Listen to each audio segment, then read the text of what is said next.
joke. Come on now. Talking shit in my city. You know how it is. No, Your what city? you mean? Your city? In my city. You don't think I'm gonna hit you with that left hook? No. Oh, many fighters like you. I thought that was go strong. for it. Go on, Yeah, go you for go it. for it. Go You on, go for it. go You go for for it. What you mean? Go on, You're the one for that it. started that shit. Come on, you go for it. You punching people's heads in. You and Ryan got in it on X the other day. You said he lacks heart and you're gonna make him quit. Yeah. You know, That's not speculation. That's facts. We've seen it. As soon as he gets on top, as soon as he gets a bit rough in there, he don't like it. You know, so I'll go in there and I'll show him. I'll show him what I'm like.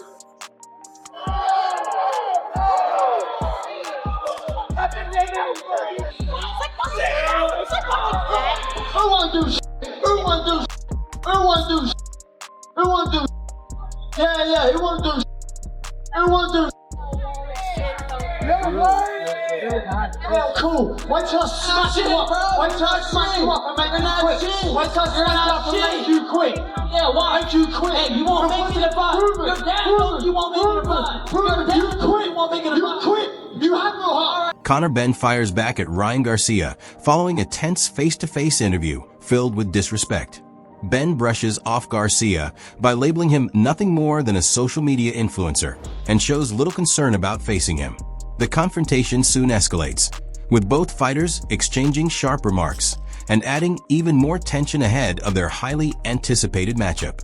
He's like a big child, he's like a spoiled brat, throws his toys out of the pram on social media, throwing little tantrums. I'm not really too concerned about this little influencer to my right. He ain't a fighter. He can say whatever he wants. It ain't gonna make no difference come September the 12th. Proven. Yeah, 12-round war proven. I don't quit, I don't stay down. He's not gonna make it 12. He's not gonna make it to 12. There's not gonna be a 12-round war. I promise you that. I don't stay down good on one enough. knee. Look at his hair, bro. He's looking for attention. Look at his hair. He's looking for attention. He ain't gonna make it past 12. I promise you. This not be a 12-round war. He's not good enough. He's not good enough to beat me. You think my man's gonna beat me? You think I'm gonna let a guy from the UK come here and beat me and take my belt? He lost your mind. Listen, Ryan. Calm down, you're having one of them little episodes. Calm down. I know you're getting all excited. I know you're getting all excited, but I'll come over there and smack them glasses straight off your face. The two boxers finally meet directly at the press conference, where the atmosphere quickly turns hostile. Their back and forth becomes more aggressive as Ben and Garcia square up, and neither shows any willingness to step away. The tense encounter further fuels anticipation for the fight, with both men signaling that they are fully prepared for the battle ahead. Smack them glasses straight off your face. That's what I'll do. Sitting there. You won't do shit. I promise you won't do shit. I promise you won't do shit. You're not Mexican, bro. You're not Mexican, bro. You ain't got the heart. Making a bet. Yo tengo huevos más grandes que tú, cabrón. Making a bet. Me la pelas, pendejo, me la pelas. Making a bet. ¿Qué vas a hacer? ¿Qué vas a hacer? Yo mando a gritar de tu cabrón. ¿Qué vas a hacer? ¿Hacer algo? Si tú no vas conmigo para Londres, pendejo. Pendejo, va conmigo para Londres, tú ya lo sabes. The confrontation between the two fighters became increasingly hostile as they continued trading insults during the face-to-face interview. Conor Benn pointed toward himself while emphasizing that he had already proven he could endure a full 12-round battle. He insisted that quitting or remaining down after being hurt was not part of his mindset, clearly referring to Ryan Garcia's 2023 defeat against Gervonta Davis.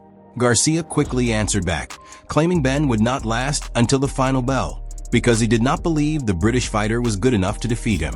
Ryan also questioned how Ben expected to travel from the UK, beat him on his own ground, and leave with his championship belt, suggesting that Ben was unrealistic for thinking otherwise. Ben continued attacking Garcia verbally, promising to pressure him until he quit. He also questioned Garcia's toughness and challenged his Mexican identity during the heated exchange. The rivalry then carried over to X, where the two fighters continued their verbal battle. Ben made his position clear first, accusing Garcia of doing too much talking and warning that he intended to hurt him when they finally fought. Garcia responded by repeating his belief that Ben lacked the ability to beat him. He argued that Ben had forced his way into the matchup and warned that the British fighter would eventually learn the consequences of taking on a challenge before being fully prepared for it. With both men continuing to stand their ground, the tension surrounding the matchup keeps building. Ultimately, neither fighter can settle the argument through words alone, and the definitive answer will come when they step into the ring. I'll let you go in a second, but just curious, Shakur, Ryan Garcia, Conor Benn, Ryan Garcia, they're all kind of like, you know, circling each other right now. It seems like right now, it seems like Ryan versus Conor. That's what it seems like. How do you think that fight goes? I think that's a good fight. I think, of course, Ryan got the experience, but I think Conor got the size and the power, and I think that it's going to be an interesting fight moving forward. Okay. Do you have a pick? I'm going to go with Conor. Really? I'm going to go with Conor. For real? I think you're going to upset him. Wow. Yeah. Not a lot of people picking Conor. I'm going to pick him just because. Just I'm going to go out there all right. and pick him. Wow. Okay. Terrence Crawford shared a warning for Ryan Garcia on X, suggesting that Garcia could be stopped if he does not approach the matchup with the proper preparation. Crawford urged him to make sure he is fully focused and treating the fight seriously. Meanwhile, Tony Bellew and Josh Taylor examined the upcoming Ryan Garcia versus Conor Benn contest, with particular attention on whether Benn is prepared for such a significant challenge. Bellew offered some understanding toward Benn based on his most recent performance. He noted that the British boxer had been competing around 160 pounds before making the move back toward 147. According to Bellew, dropping roughly 10 pounds of muscle can place considerable demands on a fighter physically, meaning Benn may need time for his body to adapt before reaching his best level again. Even with that consideration, Bellew still questioned whether Benn is currently capable of matching Garcia. He also raised doubts about whether Benn has truly earned a matchup of this scale, suggesting that the fight's marketability and commercial value played an important role in bringing the two fighters together. Conor Benn is far better than people think, but he's what I will say to you is he's not shown he's at Ryan Garcia's level. That's one thing. Yeah. I don't think he's shown that he's worthy of a fight of that magnitude. Other than massive revenue and massive sort of commercially, but he has done well and he has improved a hell of a lot. Like I genuinely think he has improved a lot. But then going off that last performance against Prograis, I thought, wow, he did look like a different fighter. I thought it was terrible. But then I got to say, he got to give him benefit of the doubt as well. He's been up at 160. He's had to then come back down to 147. I think he weighed in at 149 or maybe something like that, 150. But again, it's taken that 10 kilos of, or 10 pounds of muscle off, and that has an effect on your body. You've got to give your body time to adjust to pulling that off and be able to The conversation then turns to Ryan Garcia's inconsistency and the uncertainty surrounding his performances. Bellew argues that if both men arrive at the highest level they can produce, Garcia should enter the contest as the stronger favorite. At the same time, he points out that Garcia can be unpredictable. So much may depend on which version of the fighter appears on the night. The analysts also recognize that Conor Benn has legitimate opportunities in the matchup. His conditioning, forward pressure, and ability to sustain his work rate over the full 12 rounds could become important factors. Benn's recent outings have also displayed greater discipline and a stronger commitment to following his tactical approach. If Garcia fails to perform at his best, those qualities could make Benn a serious problem. If I got to the final, I become not only a world champion. If I get to the final, I'll get the chance to become a unified world. Duke McKenzie has raised doubts about Conor Benn's ability to overcome Ryan Garcia, particularly because of the difficulties that could come with returning to the 147-pound division. McKenzie notes that Benn has not competed at that weight in roughly 4 years and believes the process of making the limit could negatively affect his performance. McKenzie also feels Garcia has made substantial progress since reaching championship level. The experience Garcia has gained against stronger opposition is another factor he considers important. Although Garcia has suffered defeats along the way, McKenzie points to the caliber of those opponents and argues that they represent a higher level of competition than the fighters Benn has previously defeated. While recognizing the success Benn has achieved beyond the ring, McKenzie remains unconvinced that those accomplishments will translate into victory against Garcia. Has not boxed at 147 for 4 years, and when you're trying to make weight and you have to drag to make weight, takes away your A game. Even his A game, I'm not so sure would beat Ryan Garcia, because Garcia is a much improved champion now. Since getting that belt wrapped around his waist, I think he's a much improved champion. He's mixed at a higher level. All right, he hasn't won all of his fights, Garcia, but he's beaten some quality fighters that are much better than Conor Benn. I mean, Conor's done a great job in terms of A, getting paid, and B, talking himself into a world title fight. I don't know who does that. I don't know who's done that previously, but he's managed to do it. Now, for him to beat Ryan Garcia, it will take more than just, it's going to take more than just boxing skill, and it's going to take more than just a big punch. I don't think Conor Benn's going to be physically strong enough, because I think he'd be weight drained. I'm not making excuses for him, you understand, but I think he'd be weight drained before the fight, because I think they don't have a weight stipulation where they can put on as much as they want after the weight. Spencer Oliver has questioned Conor Benn's decision to return to the 147-pound division, especially considering the physical demands involved in reaching that limit. Oliver points out that Benn has been away from the weight class for approximately 4 years and believes the financial rewards attached to the matchup could be an important factor behind the move. Oliver also refers to Benn's bout with Regis Prograis, where Benn reportedly came in around 150 pounds. He observed that Benn did not appear to carry the same punching strength he had displayed when facing Chris Eubank Jr. at 160 pounds. From Oliver's perspective, dropping those additional pounds can become increasingly difficult as the weight limit approaches.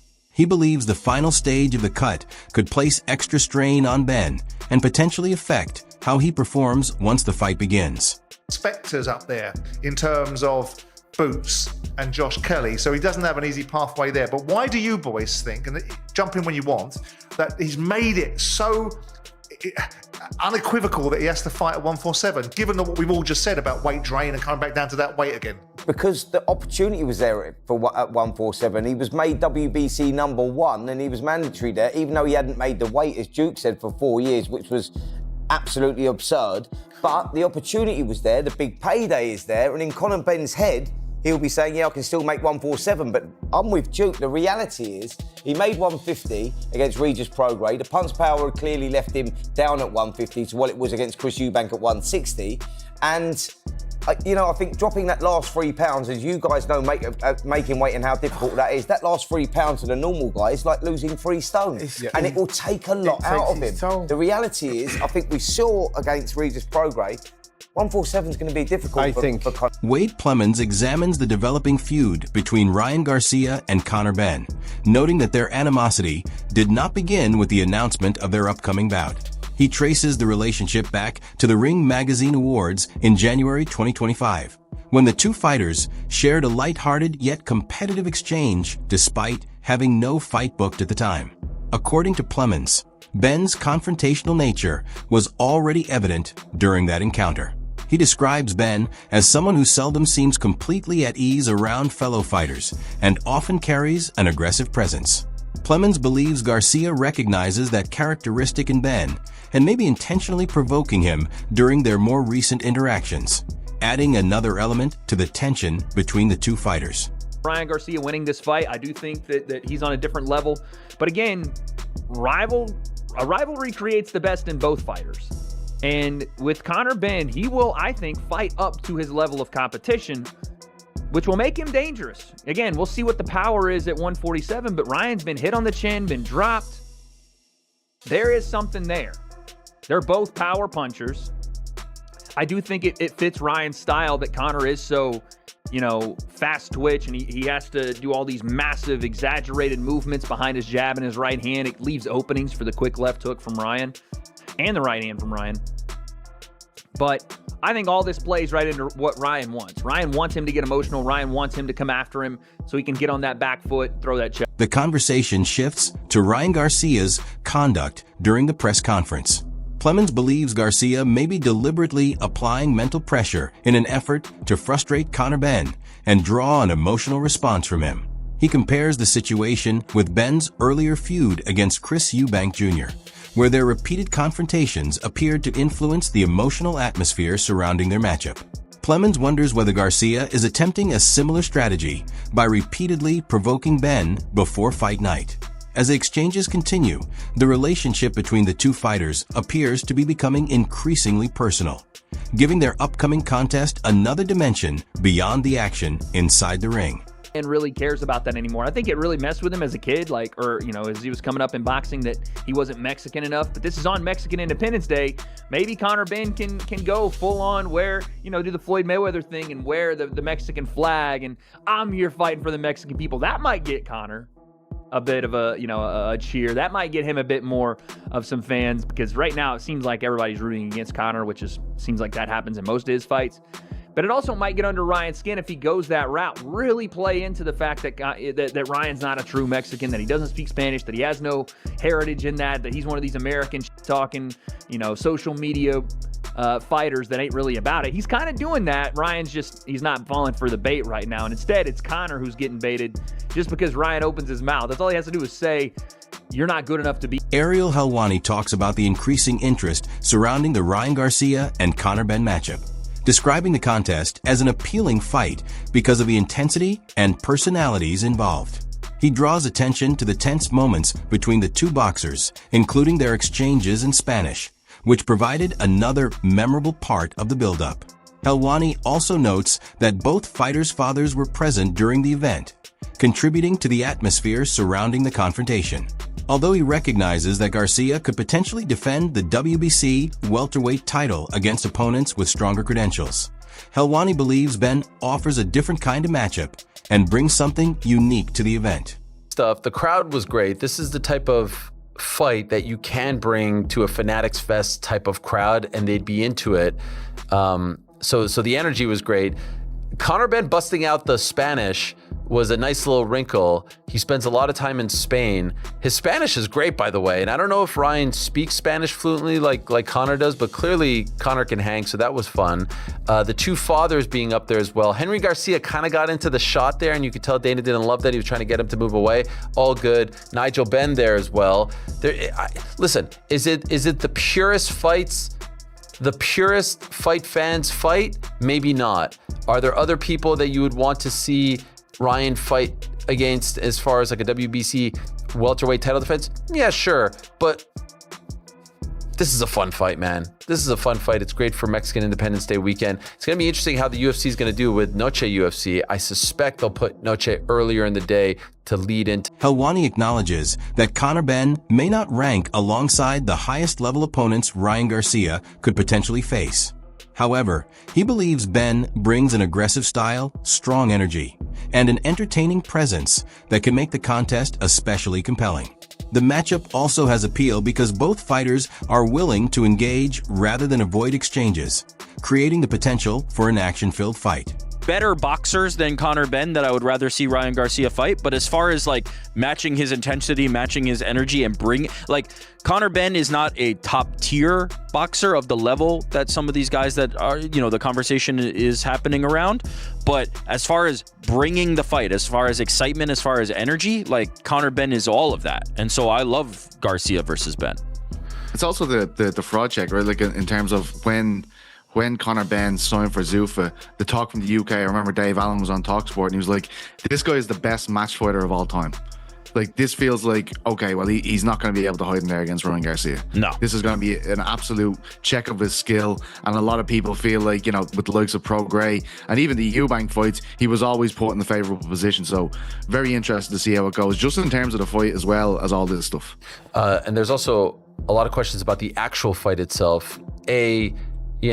Conor didn't look great in his last fight. Ryan looked amazing. Prior to that, Ryan didn't look great. Conor looked amazing. And so it feels very Jekyll and Hyde-ish. I'm very curious to see who turns. Simon Jordan offers a candid assessment of the Ryan Garcia versus Conor Benn matchup, concentrating on the difficulties Benn could encounter once the fight begins. Jordan questions whether Ben is fully equipped to deal with the level of opposition Garcia represents and warns that Garcia's ability could present major obstacles. The discussion also points to the gap in experience and overall quality between the two fighters. At the same time, Ben is still recognized as a legitimate threat because of his physical strength and determination, qualities that could allow him to make the contest competitive.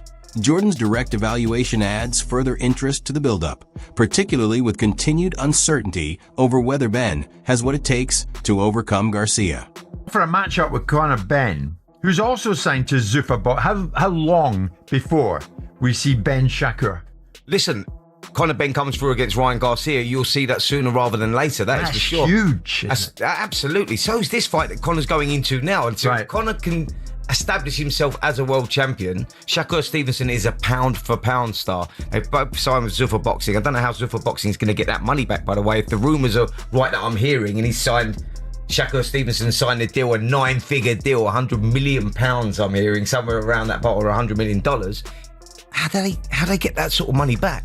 You know, that is a big signing. Yeah, he's a great little fighter, but perhaps you need that dance partner, and that dance partner is Conor Benn. Right. We'll see. 100 million. Lost leader, isn't it? Brings other people in. Eddie Hearn addresses the friction surrounding the partnership between Zuffa Boxing and Oscar de la Hoya, explaining that although the arrangement may not be the preferred choice for everyone involved, shared promotional deals are a normal part of the boxing business. Hearn argues that Dana White would not typically seek out a working relationship with de la Hoya, but commercial realities can require promoters to cooperate with people they might otherwise avoid. He also discusses the complicated relationship between promoters and boxing's governing organizations. According to Hearn, promoters cannot simply separate themselves from the sanctioning bodies responsible for major championship titles while still participating in world title events. Hearn additionally offers support for Mauricio Suleiman and the WBC, stressing their significance within the sport even though he does not necessarily agree with every decision they make. Ring card to start with co-promoted by Oscar and Zuffa. Then they said they're not doing any world championship fights. In fact, Nick Khan stood on the stand to try and abolish the Muhammad Ali Act and belittled Mauricio Suleiman, who, I'll say one thing really important. Whatever you think about Mauricio Suleiman, let me tell you something now. He is boxing through and through, right? I know because I've lived the same life. I've been around boxing since I was 7 years old. So don't start thinking that I don't care about the sport. And Mauricio's the same. Mauricio's dad was so influential in the world of boxing. Mauricio's grown up in that household. Now, I don't agree with every decision Mauricio Suleiman makes, but he's integral to boxing, and more so is the WBC World Championship. And these guys stood on a stand and tried to belittle that organisation and tell everybody they were crooked and they were disgrace to fighters and blah, blah, blah, blah, blah. Well, guess what? On September the 12th, Mauricio Suleiman will be in the ring on their show. And they'll all have to be with him. And they'll all have to pay homage to the WBC Championship, because you can't just get rid of these. That wraps up today's video. Thanks for watching, and be sure to stay tuned for more. Until next time.